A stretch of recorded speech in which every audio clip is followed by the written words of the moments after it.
ஒரு ஸ்பெஷல் மாதம் ஆரம்பமாகிறது. ரமலான் ஏன் ஸ்பெஷல் மாதம்? இந்த மாதத்தில்தான் குர்ஆன் அருளப்பட்டது. அல்லாஹ் கொடுத்த புத்தகமா? அதனாலே ரமலான் ஸ்பெஷலா? அது மட்டும் இல்ல, இந்த மாதம் நம்ம மனச சுத்தப்படுத்தும் மாதம். மனசு எப்படி சுத்தம் ஆகும்? நல்ல எண்ணங்களாலும் அன்பாலும். நோன்பு வைப்பதால். பசி இருந்தாதான் நல்லவரா ஆக முடியும். பசி நமக்கு நினைவூட்டும் அல்லாஹ் எல்லாம் கொடுத்திருக்கிறார் என்று. அதான் நன்றி சொல்ல கத்து கொடுக்கும்.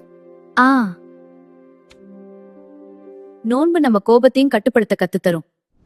நான் நோன்புல இருக்கேன், கோபப்பட மாட்டேன். அம்மா, ரமலான் நல்ல பிள்ளையா பிராக்டிஸ் மாதமா? அல்லாவுக்கு பிடித்த பிள்ளையாக.